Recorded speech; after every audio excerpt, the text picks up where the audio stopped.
윤석열 전 대통령이 경찰의 2차 소환 요구에 응하지 않고 범죄 사실이 성립되지 않는다는 취지의 의견서를 제출했습니다.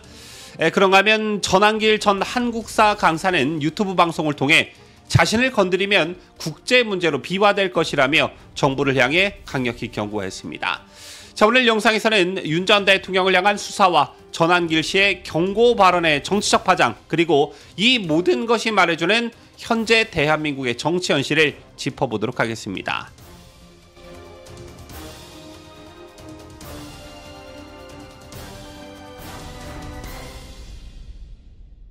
시청자 여러분 안녕하십니까? 뉴스데일리 베스트 미네커입니다.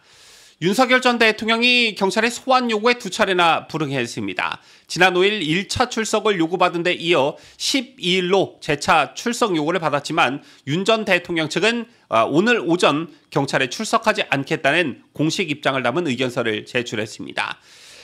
이 의견서에는 상당히 중요한 주장들이 담겨 있습니다. 첫째, 윤석열 전 대통령 측은 현재 자신에게 적용된 특수공무집행방해죄 및 직권남용 혐의 자체가 이 두 가지 혐의 자체가 성립 불가능하다고 강조했습니다. 변호인인 윤곽금 변호사는 경찰에 제출한 의견서에서 당시 체포영장 집행 자체가 위법이었으며 공수처의 내란죄 수사권 행사에도 법적 근거가 미약하다라고 지적했습니다. 여러분들 아시다시피 윤 전 대통령 체포영장 발부를 둘러싼 위헌 위법 논란은 이미 지난 1월부터 제기되어 왔습니다. 이 당시 국민의힘과 법조계에선 크게 세 가지 측면에서 절차적 문제를 지적한 바 있는데요. 우선 첫째, 수색영장을 발부하면서 형사소송법상 군사기밀 보호 조항을 예외로 한다는 기재가 위법이었다는 점입니다.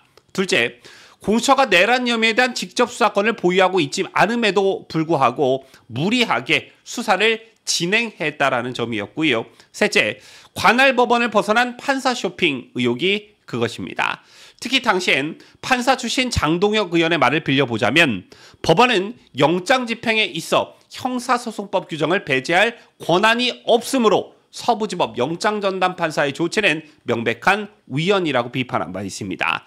자, 따라서 당시 유상범 의원의 경우에는 해당 판사에 대해서 탄핵 소추 가능성까지 거론한 바 있는 매우 민감한 사안입니다.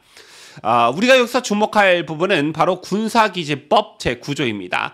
윤 전 대통령 측은 공수처와 국수본이 촬영한 영상과 사진이 군사기지법을 위반한 위법 수집 증거이며 이를 바탕으로 한 진술 역시 위법하게 얻어진 증거라고 주장하고 있습니다. 자, 만약 이 주장이 법리적으로 인정된다면 수사의 정당성 자체가 흔들릴 수가 있습니다. 그리고 또 하나, 윤 전 대통령 측은 자신들의 출석 요구를 정당한 사유가 없는 강제 조사로 규정하고 먼저 당시 영장 집행에 관여한 이들에 대한 조사부터 진행돼야 한다고 맞섰습니다.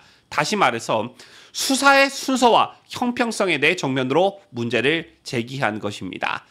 자, 그리고 그다음 경찰은 이에 반해 윤 전 대통령이 지난해 12월 비상계엄이 선포된 직후 대통령 경호처에 비아폰 기록 사체를 지시한 혐의를 받고 있다, 이렇게 주장하고 있습니다. 곽종근 전 특수전 사령관, 이진우 전 수도방위 사령관, 여인영 전 방첩사령관 등 주요 육군 지휘부의 통신기록 삭제 지시가 대통령의 지시에 따른 것이란 의혹을 갖고 있다, 이런 것인데요. 즉 경찰의 수사 방향은 윤석열 전 대통령이 직권을 이용해 수사나 정보 수집을 방해하거나 비상계엄의 정당성을 덮기 위해 조직적인 증거인멸을 지시했다는 시나리오를 그리고 있는 셈입니다. 하지만 윤 전 대통령 측은 이를 전면 부인하며 경찰 수사가 정당성을 잃고 있다라고 반박하고 있습니다. 한편 전한길 전 한국사 강사는 지난 6일 유튜브 라이브 방송에서 다소 충격적인 발언을 쏟아냈습니다. 그는 내 뒤에는 미국, 일본, 영국이 있다고 밝히면서 자신을 향한 정치적 공격이 국제 문제로 번질 수 있다고 경고했습니다. 전한길 씨는 모스탄 전 미국 국제형사법 대사와의 인터뷰 내용을 인용하면서 자신이 탄압을 받으면 미국 의회에서 연설할 수 있도록 도와주겠다는 약속을 받았다라고 주장했습니다. 또한 요미우리 TV, 산케이신문, 이코노미스트 등 외신 기자들로부터도 보호 약속을 받았다고 밝혔는데요. 자, 그러면서 전한길 전 강사는 민주당 보좌관이나 행정관, 비서관들을 지목하면서 나를 건드리는 순간 미국과 트럼프 정부에 즉각 알리겠다라고 경고했습니다. 자, 여러분들 전한길 전 강사의 이 발언 어떻게 느끼시는지요? 이 말은 단순한 경고가 아닙니다. 전한길이라는 인물이 단순히 해직된 한국사 강사 수준을 넘어 정치적 메시지를 국제 무대까지 확대시키려는 의도를 드러낸 것입니다. 자, 그는 자신이 다니던 학원에서 강의가 중단된 이유에 대해서 내가 그만둔 것이 아니라 자른 것이라고 주장했는데요. 이어서 좌파 진영에서 학원 측에 압박을 넣었고 네이버 카페에서 전한길 자르라는 선동이 있었다라고 고백했습니다. 결국 해고 배경 역시 정치적 탄압의 연장선에 있었다는 그런 시각입니다.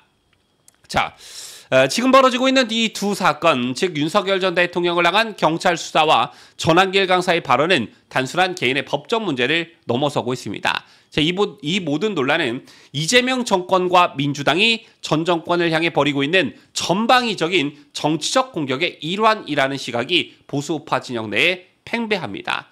윤 전 대통령에 대한 내란 혐의 수사는 단순한 위법성 여부의 판단을 넘어서 정권의 전통성을 부정하려는 시도로까지 비칠 수 있습니다. 특히 지난 탄핵 정부 당시 윤 전 대통령을 체포하려는 시도 자체가 위법이었고 이를 막으려 했던 경호처 직원들에게까지 형사 책임을 묻는 수사는 그야말로 정치보복이라는 비판을 피하기가 어렵습니다. 문재인 정권 초기 적폐청산이라는 미명 아래 검찰과 사법부, 대기업, 보수야당 인사들까지 무차별적 수사를 벌였던 그 기억 모두 생생합니다. 그리고 지금 그 기억이 다시 떠오르고 있는 그런 것인데요. 이재명 정권은 집권 초기부터 야당 탄압과 사법 장악 시도를 반복하고 있고 이러한 움직임은 법치국가의 근간을 흔드는 매우 위험한 신호입니다.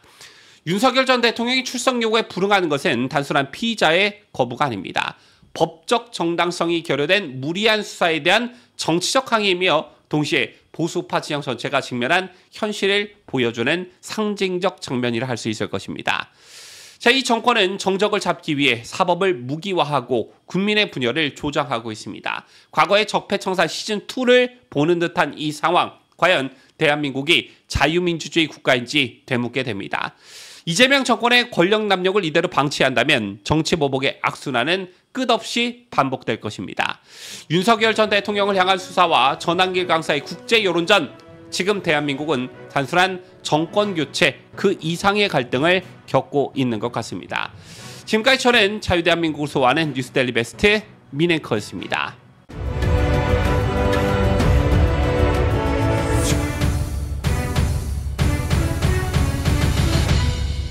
함께해요. 뉴스데일리 베스트.